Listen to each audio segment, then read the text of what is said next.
kami bersyukur setiap hari Engkau selalu menunjukkan kepada kami Tuhan firman kebenaran dan Engkau memberikan kepada kami pengertian. Kami bersyukur Tuhan, tuntunan-Mu tidak pernah lepas dari hidup kami. Lewat firman kebenaran-Mu Engkau menyingapkan segala sesuatu untuk kami semakin mengerti dan semakin tahu jalan-jalan-Mu. Terima kasih Bapa, biarlah pagi ini juga Engkau memberikan kepada kami Bapa, berbicara kepada kami, menuntun kami lewat firman-Mu pagi ini. Dan biarlah pengertian, pewahyuan-Mu itu turun atas kami. Roh-Mu sendiri yang memimpin kami, menyingkapkan segala sesuatu yang terselubung supaya boleh dibukakan sampai kami boleh mengerti. Terima kasih Bapa, dalam nama Tuhan Yesus. Amin. Shalom saudara-saudara. Saya mengajak kita membuka dari Wahyu 3 ayat yang pertama dan kedua. Dikatakan demikian kalau judul perikopnya itu kepada jemaat di Sardis. Dan tuliskanlah kepada malaikat jemaat di Sardis, inilah firman Dia yang memiliki ketujuh roh Allah dan ketujuh bintang itu. Aku tahu segala pekerjaanmu. Engkau dikatakan hidup, padahal engkau mati. Bangunlah dan kuatkanlah apa yang masih tinggal, yang sudah hampir mati. Sebab tidak satu pun dari pekerjaanmu aku dapati sempurna di hadapan Allahku. Ya, 2 ayat ini menarik sekali, dikatakan di sini kepada jemaat di Sardis. Aku tahu segala pekerjaanmu, dikatakan engkau dikatakan hidup padahal engkau mati. Ketika saya merenungkan ini saya berpikir ya, begitu banyak orang-orang di dalam pekerjaannya di sini, orang yang melakukan pekerjaan tapi ternyata pekerjaannya itu mati di depan Tuhan dan bukan hidup. Entah itu pekerjaan sekuler, entah itu pekerjaan pelayanan apalagi ya, pelayanan. Tuhan bilang aku tahu segala pekerjaanmu, engkau memang mengerjakan sesuatu. Dan dikatakan pekerjaan hidup, artinya mungkin secara jasmani, secara manusia itu berhasil sepertinya. Padahal engkau mati, nah mati itu di depan Tuhan. Mari kita buka di Kejadian 2 ayat 28. Kejadian 2 ayat 16 dan 17. Dikatakan demikian. Waktu ini di Taman Eden ya. Lalu Tuhan Allah memberi perintah ini kepada manusia. Semua pohon dalam taman ini boleh kau makan buahnya dengan bebas. Tetapi pohon pengetahuan tentang yang baik dan yang jahat itu janganlah kau makan buahnya. Sebab pada hari engkau memakannya pastilah engkau mati. Nah kalau kita baca ini bahwa jangan makan pohon pengetahuan tentang yang baik dan yang jahat itu. Karena kalau engkau makan pasti engkau mati. Nah faktanya ketika kita baca Hawa kan gak mati juga kan. Dia tetap hidup. Nah tetapi di sini dikatakan engkau pasti mati. Jadi apa artinya? Sedangkan dia makan buah itu dan dia tetap hidup. Cuma hidupnya berubah hatinya mulai dalam ketakutan dan sebagainya. Nah ketika dikatakan di sini pada hari engkau memakannya pastilah engkau mati. Kenapa itu yang dimaksud dengan mati? Saya merenungkan ini dan yang saya dapatkan adalah pohon pengetahuan tentang yang baik dan yang jahat itu membuat ketika kita makan buahnya itu, sekarang ini kalau kita lihat ya, kita kan tahu yang baik yang mana, yang jahat yang mana. Walaupun seringkali yang dikerjain yang jahat. Jangan iri, jangan khawatir, jangan marah. Kita tahu baik nggak? Nggak baik. Tapi kita suka iri nggak? Kita suka marah nggak? Nggak pernah marah? Suka? Oh iya suka suka jengkel nggak? Suka kecewa nggak? Padahal kita tahu itu baik nggak? Enggak. Karena kita udah makan buah pengetahuan baik dan jahat, kita tuh bisa ngerti yang baik mana, yang jahat mana. Tapi dikatakan ketika engkau makan buahnya, hari itu juga engkau mati.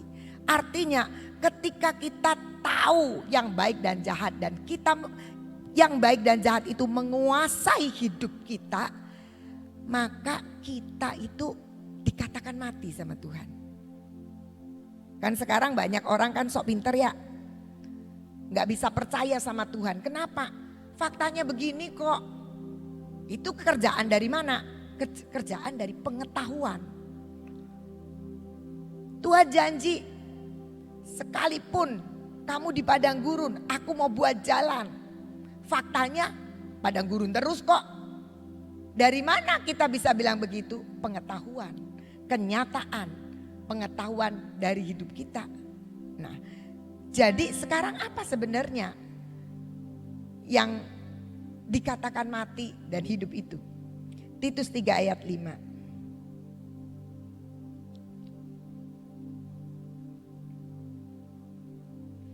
Dikatakan demikian, pada waktu Dia telah menyelamatkan kita, bukan karena perbuatan baik yang telah kita lakukan, tetapi karena rahmat-Nya oleh permandian kelahiran kembali dan oleh pembaharuan yang dikerjakan oleh Roh Kudus. Jadi keselamatan kita, kehidupan yang dikatakan hidup itu adalah bukan karena perbuatan baik, bukan karena pengetahuan baik dan jahat yang kita buahnya dimakan. Oh jahat terus kita bisa menghindar, nggak bisa. Faktanya kita juga selalu melakukan yang jahat. Nah dikatakan bahwa perbuatan baik kamu itu mati, nggak bisa menolong kamu. Tetapi pembaharuan yang dikerjakan Roh Kudus itulah yang dinamakan kehidupan. Jadi ketika kamu makan buah pengetahuan yang baik dan jahat, kamu mati. Artinya mati apa? Tidak ada lagi pekerjaan Roh Allah di dalamnya. Yang menguasai kamu adalah pengetahuan yang baik dan jahat. Mari kita buka di 1 Yohanes 3 ayat 9.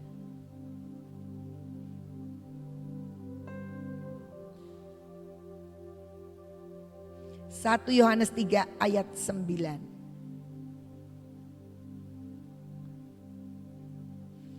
Setiap orang yang lahir dari Allah tidak berbuat dosa lagi. Sebab benih ilahi tetap ada di dalam dia dan ia tidak dapat berbuat dosa karena ia lahir dari Allah. Nah kalau kita sekarang ngerti saya ini sudah diselamatkan, pasti sudah ada benih ilahi di dalamnya. Dikatakan kalau benih ilahi itu ada di dalam kita, katanya kita tidak dapat berbuat dosa lagi. Siapa yang ngomong? Firman Tuhan. Karena kita lahir dari Allah.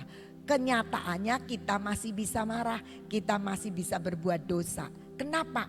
Karena benih ilahi itu dikuasai oleh pengetahuan yang baik dan jahat. Yang membuat kita mati tadi. Sehingga benih ilahi itu tidak hidup lagi. Tidak bertumbuh di dalam kita. Jadi dikatakan walaupun kamu bekerja, di Wahyu ngomong begitu kepada jemaat di Sardis. Aku tahu pekerjaanmu. Sepertinya hidup ya, tapi mati. Karena apa? Dikerjakan, dikuasai, digerakkan oleh pengetahuan yang baik dan jahat.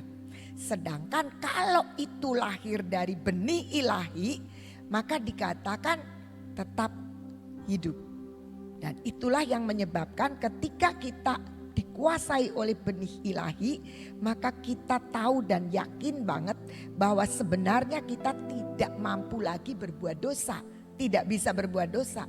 Tetapi pengetahuan yang baik dan jahat itu yang akan kalau itu menguasai kita, kita ngerti yang baik dan yang jahat, tapi yang kita lakukan jahat. Ayo belajar mengejar Tuhan, males. Dari dulu juga tuh enggak ini maksudnya saya tuh tidak ditolong. Kenapa itu? Pengetahuan yang kita terima, yang kemudian kita ambil keputusan, bukan benih ilahi. Kalau benih ilahi itu yang dari Allah datanya selalu akan membawa kita kepada janji kebenaran dan menolong kita untuk kita tidak berbuat dosa.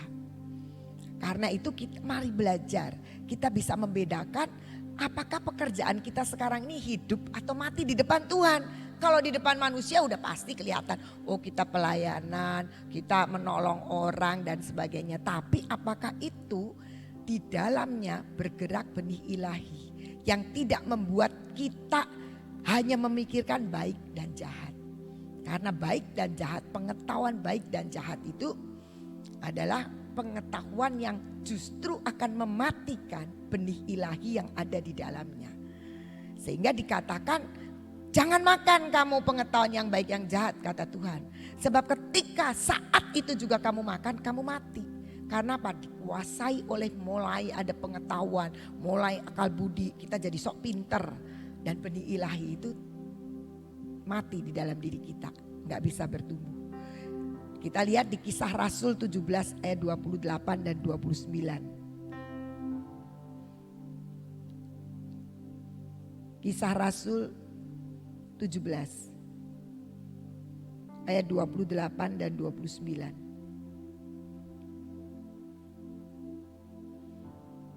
Sebab di dalam Dia kita hidup, kita bergerak, kita ada. Seperti yang telah juga dikatakan oleh pujangga-pujanggamu, sebab kita ini dari keturunan Allah juga.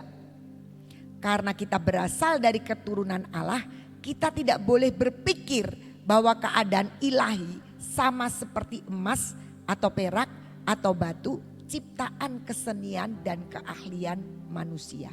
Jadi di sini dikatakan kita yang sudah punya benih ilahi itu seharusnya kita tuh sudah ada di dalam Kristus. Kita bergerak dan kita ada di dalam Kristus seluruhnya. Dan dikatakan di sini karena kita sudah ada di dalam Kristus, kita itu adalah keturunan Allah, kita tidak boleh berpikir bahwa keadaan ilahi sama seperti emas, perak, batu, ciptaan, kesenian, keahlian manusia. Pengetahuan-pengetahuan itu gak boleh. Sebab ketika kita mau masuk di dalam keilahian Allah, kita tidak boleh berpikir seperti itu. Gak nyampe kalau kita berpikir seperti itu, kita tidak akan bisa percaya. Karena faktanya gak ada. Tapi coba kita masuk dalam pikiran Allah, kita masuk dalam keilahian, kodrat ilahi Allah. Maka yang terjadi apa? Banyak orang gak percaya ya. Minyak kok bisa keluar dari pohon daun plastik, kok bisa begitu. Tapi ketika kita masuk di dalam pikiran Allah, kita akan melihat. Banyak orang kalau diceritain gak percaya kan. Mesti kudu ngeliat dulu. Kenapa gak percaya? Karena ada pengetahuan manusia itu, keahlian manusia, pikiran manusia yang diawali dari pengetahuan yang baik dan jahat sudah menguasai manusia. Gak mungkin, barangkali ada selangnya. Gak bisa terima. Kenapa? Karena pohon pengetahuan yang baik dan jahat itu sudah menguasai kita. Sehingga kita tidak bisa masuk di dalam pikiran Allah. Benih ilahi itu tidak pernah ditumbuhkan. Keilahian, kodrat ilahi Allah itu tidak ada lagi. Itu yang dikatakan Tuhan mati. Jadi ketika kita makan dan mengkonsumsi dan terus mengisi kehidupan kita, bukan bergerak di dalam Dia, hidup di dalam Dia, kita ada di dalam Dia, tetapi sebaliknya kita menghidupi pengetahuan-pengetahuan kepikiran kita sendiri, dikatakan emas, perak, batu yang kita lihat-lihat itu, ciptaan kesenian, keahlian manusia, produksi dari keahlian manusia, maka kita mati. Tapi dikatakan kalau kita ini sebenarnya sudah berasal dari keturunan Allah. Karena itu jangan berpikir lagi tentang emas, perak. Karena dikatakan kita tidak boleh berpikir bahwa keadaan ilahi itu sama dengan fakta yang kita lihat.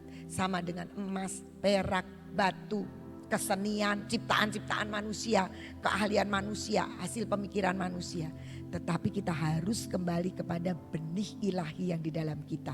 Keselamatan kita bukan karena perbuatan manusia, bukan karena pengetahuan manusia, Tetapi keselamatan kita adalah pekerjaan dari Roh Kudus, pekerjaan dari Allah.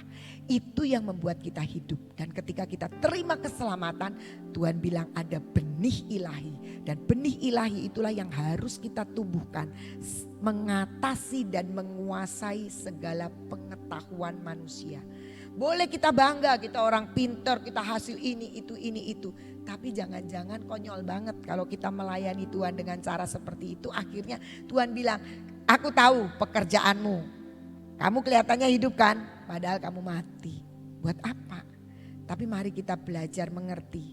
Benih ilahi itu terus kita sirami. Benih ilahi itu terus kita kembangkan, pertumbuhkan. Sehingga kita akan mengerti bahwa di atas semua pengetahuan dan kepandaian manusia ada Tuhan yang menentukan. Dan lewat benih ilahi itu keajaiban bisa terjadi. Siapa yang pikir di Cirebon akan menghasilkan minyak urapan segala macam sampai 14 macam ya. Siapa yang pikir? Siapa yang menghasilkan? Bukan manusia, itu Tuhan. Kenapa? Karena kodrat ilahi itu yang sedang dinyatakan di tempat ini. Kita bukan lebih baik dari yang lain, tetapi karena ada benih ilahi, ada kodrat ilahi, ada pekerjaan Allah. Kita ada di dalam Dia, kita hidup, kita bergerak, semua yang dikerjakan karena Dia. Kita tidak bisa bangga, tapi mari kita belajar.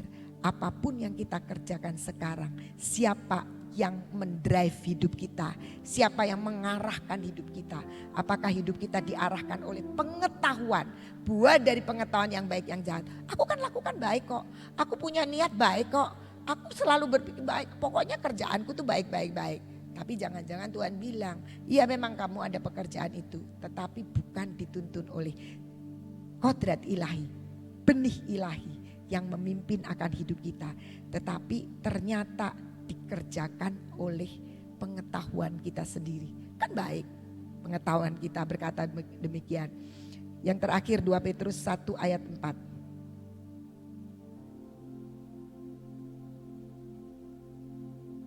2 Petrus 1 ayat 4.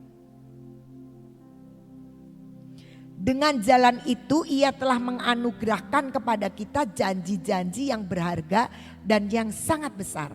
Supaya olehnya kamu boleh mengambil bagian dalam kodrat ilahi dan luput dari hawa nafsu duniawi yang membinasakan dunia. Mari kita belajar mengambil bagian dalam kodrat ilahi. Kodrat ilahi itu kekuatan dan kuasa ilahi yang akan bekerja dalam hidup kita. Memampukan kita yang selalu kepingin berbuat baik tapi yang diperbuat adalah jahat. Gimana caranya? Karena ada kuasa Allah, ada kodrat ilahi yang menolong kita sehingga kita mampu untuk melakukan seperti yang Tuhan mau. Sehingga Dia akan katakan, aku tahu pekerjaanmu, engkau hidup. Jadi hidup atau mati itu di depan Tuhan bukan jasmani mati, tetapi apa yang dipimpin oleh kuasa Allah, kodrat ilahi, benih ilahi yang mengerjakannya itu kehidupan. Tapi sebaliknya kalau kita berkancah, bergantung kepada pengetahuan baik dan jahat akibat kita makan buah dari hawa makan buah itu, maka Tuhan bilang kamu pasti mati. Jadi mari kita letakkan semua kepandaian kita, pengetahuan kita.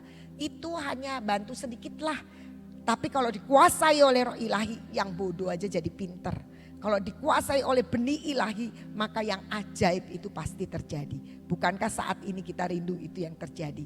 Jangan sampai hidup kita ternyata di depan Tuhan adalah mati. Tapi biarlah persembahan hidup kita adalah persembahan yang hidup, yang berkenan, yang kudus, yang sempurna. Tuhan Yesus memberkati.